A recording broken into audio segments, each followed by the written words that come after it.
je suis très heureux de vous retrouver dans Passion Autosport du Var pour ce nouveau reportage. Alors on va se consacrer aujourd'hui à la Ford Escort. Deux invités, Jean-Charles et Christophe, deux générations différentes, la RS 1600i et la XR 3i. C'est un grand plaisir de les recevoir dans Passion Autosport du Var.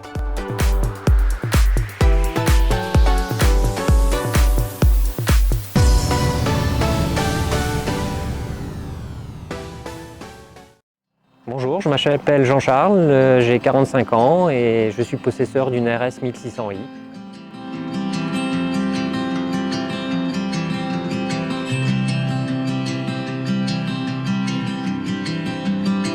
C'est un modèle que j'ai acquis tout à fait par hasard. À l'époque, j'avais une XR 2i, je cherchais un modèle plus grand et un ami de mon père m'a dit voilà, j'ai quelqu'un qui a une Escort, si ça t'intéresse, va la voir. Donc je ne connaissais pas du tout ce que c'était comme modèle. Je l'ai vue, elle était poussiéreuse, ça faisait 10 ans qu'elle n'avait pas roulé. Et en la nettoyant, je me suis dit quand même, elle vaudrait peut-être le coup d'être restaurée. Je suis allé chez le concessionnaire et je me suis renseigné sur comment avoir les pièces. Et c'est là que j'ai découvert vraiment ce que c'était qu'une RS, et surtout une RSI.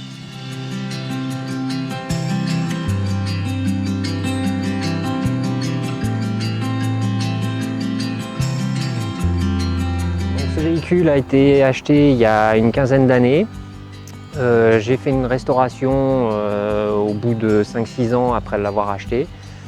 Dessus a été refaite la peinture en intégralité. La grosse avantage que j'avais eu, c'est qu'il n'y avait pas de corrosion dessus. Donc il y a eu assez peu de modifications au niveau carrosserie. Mais par contre, tout a été refait au niveau carrosserie et moteur. L'intérieur, par contre, lui est resté strictement d'origine.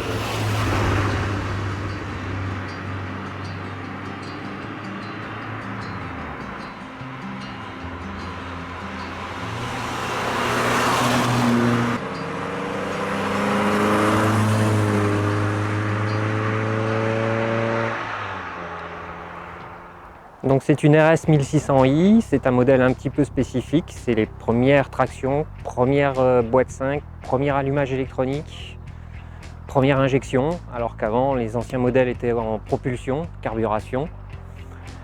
Le train avant est très spécifique, il est équipé d'une poutre avant en aluminium avec des tirants de chasse, ce qui lui confère une tenue de route exemplaire comparativement aux autres modèles comme l'XR3.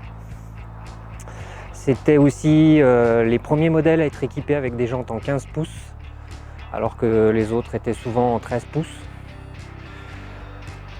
Autre spécificité, c'est les bandes latérales et sur le capot qui sont spécifiques au modèle.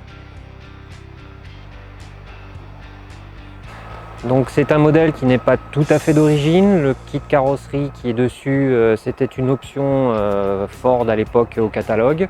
Par contre, l'aileron arrière, lui, est vraiment spécifique lui aussi au RSI, tout comme bien sûr la sérigraphie RSI et les logos. Pour ce qui est du moteur, il est assez spécifique lui aussi. L'admission et l'échappement sont majorés. La couvre-culasse en aluminium est dédiée uniquement à ce modèle. Petite chose aussi qui font vraiment la différence, ce sont les deux bobines jumeaux statiques. Car le modèle bénéficie d'un allumage électronique comparativement aux autres où c'est encore un allumage avec des bobines standard. Et on a aussi une injection avec coupure de l'allumage au lâcher de gaz. Autre petite caractéristique, la calandre avant est elle aussi dédiée au modèle. Elle est ajourée sur la totalité pour un meilleur refroidissement grâce aux ailettes du cache-culbuteur. Et chose enfin, le moteur développe 115 chevaux au lieu des 105 d'une XR3 classique.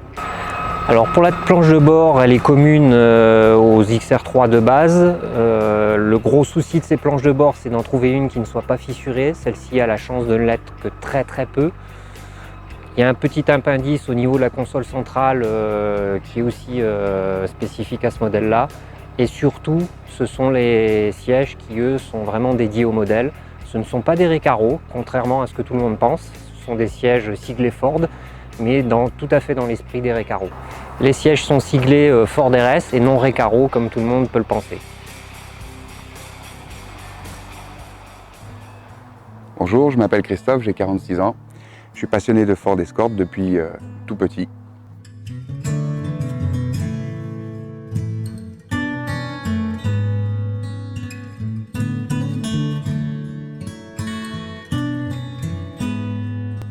La Ford Escort XR3i a bercé un petit peu mon enfance. Pour en trouver une qui soit propre, ça a été un petit peu compliqué. Donc j'ai réussi à en trouver une. Je ne l'ai pas depuis longtemps, je l'ai depuis presque 3 mois seulement. Voilà, mais j'ai réussi à en trouver une dans un très bon état. J'ai eu beaucoup de chance de tomber dessus. Elle dormait dans un garage, elle a toujours été entretenue. Et cette voiture offre des sensations qui sont vraiment sympas, tout en restant dans un esprit tranquille. Et je trouve qu'elle a des formes formidables.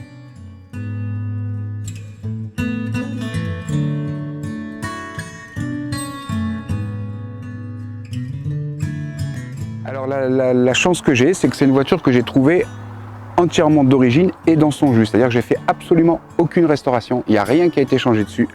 La seule chose que j'ai eu à faire, c'est une petite révision. Mais voilà, une voiture de 30 ans, et c'est ça que j'aime chez Ford, c'est que vous avez une voiture de 30 ans qui a été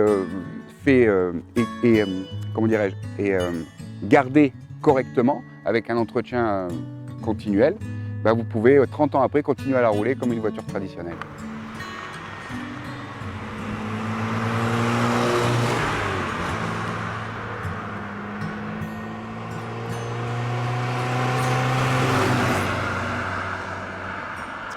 Donc cette Escort, c'est une MK4, c'est la toute dernière qui est sortie de 1990. Donc elle a des formes assez arrondies, dues à son époque. On a des jantes de RS qui étaient une option, où on peut avoir les jantes traditionnelles de la XR3 ou alors des jantes RS. Sinon elle est assez simple, bas de caisse qui est en plastique, mais qui reste jolie. Elle a exactement les mêmes courbes que la MK3. Elle n'a rien de différent, sauf qu'ils ont changé les phares à l'arrière aussi, qui sont totalement différents. Son fameux aileron qui faisait beaucoup sa beauté et que les gens aimaient bien. Donc sur celle-là, il est noir par rapport à l'année.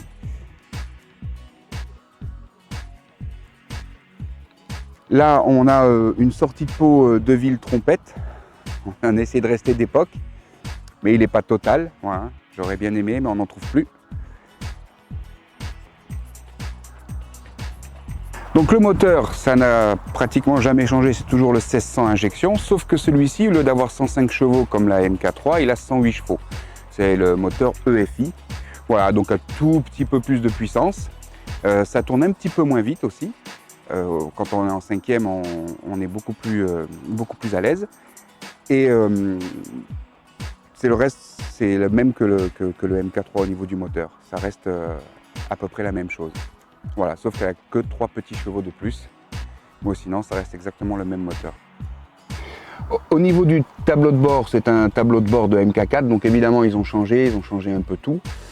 Ils avaient la spécificité de fissurer assez facilement aussi, malgré tout, avec le soleil. Celui-ci est resté propre parce qu'elle dormait au garage. Sinon, au niveau des assises et de la sellerie, malheureusement, Ford en avait un peu des soucis avec. Là, il est resté à peu près propre, pas trop avachi. Donc pareil, le fait qu'elle dorme dans un garage, ça la rend propre.